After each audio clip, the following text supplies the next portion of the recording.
কক্সবাজার খুরশকুল পুলিশের ঘোনা এলাকায় নয়ন সাধু হত্যাকারী দ্রুত গ্রেফতারের দাবিতে সংবাদ সম্মেলন ও কর্মসূচি ঘোষণা। এই সংবাদ সম্মেলনে আরও বক্তব্য রাখেন নয়ন সাধু পরিবারের লোকজন। আমাদের সনাতন মিডিয়া প্রতিনিধি সমীর রুদ্রের পাঠানো ভিডিও চিত্রে থাকছে বিস্তারিত। নয়ন সাধুর হত্যাকারী দ্রুত গ্রেফতারের দাবিতে সংবাদ সম্মেলনে উপস্থিত ছিলেন বাংলাদেশ হিন্দু পরিষদ কক্সবাজার জেলা সভাপতি অ্যাডভোকেট রবীন্দ্র দাস রবি। আরও উপস্থিত ছিলেন হিন্দু বৌদ্ধ ও খ্রিস্টান আইনজীবী সংসদ কক্সবাজার জেলা যুগ্ম সাধারণ সম্পাদক অ্যাডভোকেট বিমল দে। আরও উপস্থিত ছিলেন বাংলাদেশ সনাতন পার্টির কক্সবাজার জেলা সাধারণ সম্পাদক দুলন ধর। আরও উপস্থিত থাকেন কক্সবাজার জেলা ব্রাহ্মণ সংসদ সাধারণ সম্পাদক সঞ্জিত চক্রবর্তী। আরও উপস্থিত ছিলেন কক্সবাজার জেলা ব্রাহ্মণ সংসদ যুগ্ম সাধারণ সম্পাদক সজল ব্রাহ্মণ।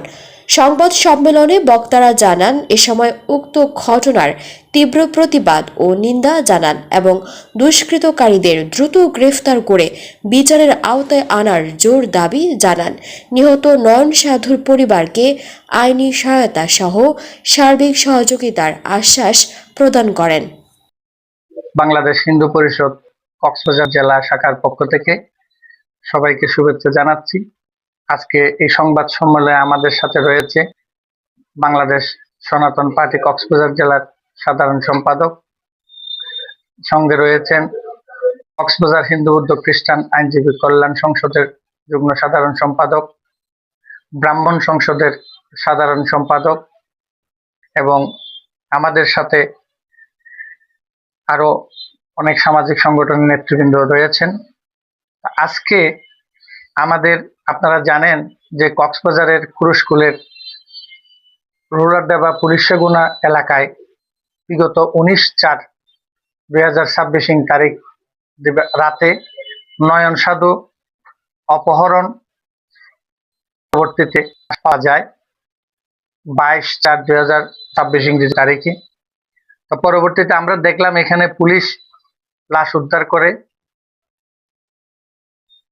সামাজিকভাবে তার শবদাহ করা হয়। কিন্তু আজকে নয়ন সাধু হত্যার 25 দিন পার হয়ে গেলেও আজকে পর্যন্ত পুলিশ প্রশাসন কোনো আসামিকে গ্রেপ্তার না করায় আমরা কক্সবাজারের সনাতনী সমাজ এই বিষয় নিয়ে উদ্বিগ্নতায়। একজন সাধুকে হত্যার পরেও পুলিশ কেন আজ পর্যন্ত কোনো আসামিকে গ্রেপ্তার করে নাই তা আমাদের বোধগম্য নয়।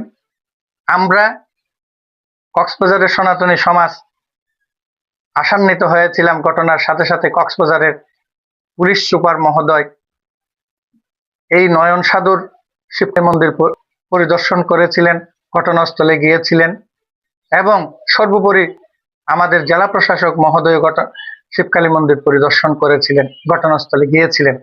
কিন্তু আজকে পর্যন্ত কোনো আসামি গ্রেপ্তার না হওয়ায় আমরা এখানে খুব উদ্বিগ্ন এবং উম্মা প্রকাশ করছি।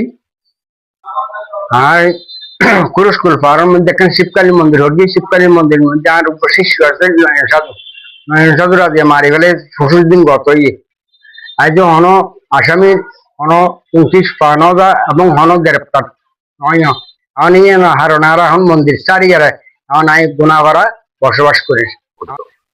প্রকৃত জায়গার মালিক আবুল হোসেন, যিনি প্রশাসনের কোনো আইনের তোয়াক্কা না করে সরকারি ভূমি দখল করে হিন্দুদেরকে, সাধারণ মানুষকে বিক্রি করার উদ্দেশ্যে একটা মন্দিরের তথাকথিত একটা মন্দিরে স্থাপন করে এবং সাধারণ হিন্দুদেরকে ছাড়া। আমরা চাচ্ছি প্রশাসনের হস্তক্ষেপ কামনা করতে, যিনি আইনে তোয়াক্কা করে সরকারি যে মৃত্যু হয়েছে ভূমিদস্যু আবুল হোসেনের মাধ্যমে তাদেরকে গ্রেপ্তার করা হোক এবং তাদের পরিবারের সদস্য যাদের নাম আসছে প্রশাসনের বিভিন্ন মিডিয়াতে সবাইকে আইনের আওতায় নিয়ে আসলে আসল সত্য বেরিয়ে আসবে। ধন্যবাদ। কক্সবাজার সদর উপজেলা খুরশকুল ইউনিয়নে পুলিশগুনা নামক স্থানে শিবকালী মন্দিরের একজন সেবক তাকে নির্মমভাবে হত্যা করা হয়েছে আজ 25 দিন গত হল। যে দ্রুত তাদের যে কেউ হোক না কেন, হত্যাকারী যে হয় তাকে আইনের আওতায় আনার জন্য, দ্রুত গ্রেপ্তার করে আইনের আওতায় আনার জন্য করেছে। এবং ৭১ থেকে আরম্ভ করে এবং সেই যে হিন্দুদের উপর নির্যাতন থেকে আরম্ভ করে এ পর্যন্ত অদ্যাবধি কোনো থেমে থাকেনি। শুধু লাঞ্ছিত আমরা সনাতনী সম্প্রদায়েরা এই বাংলার ভূমিকে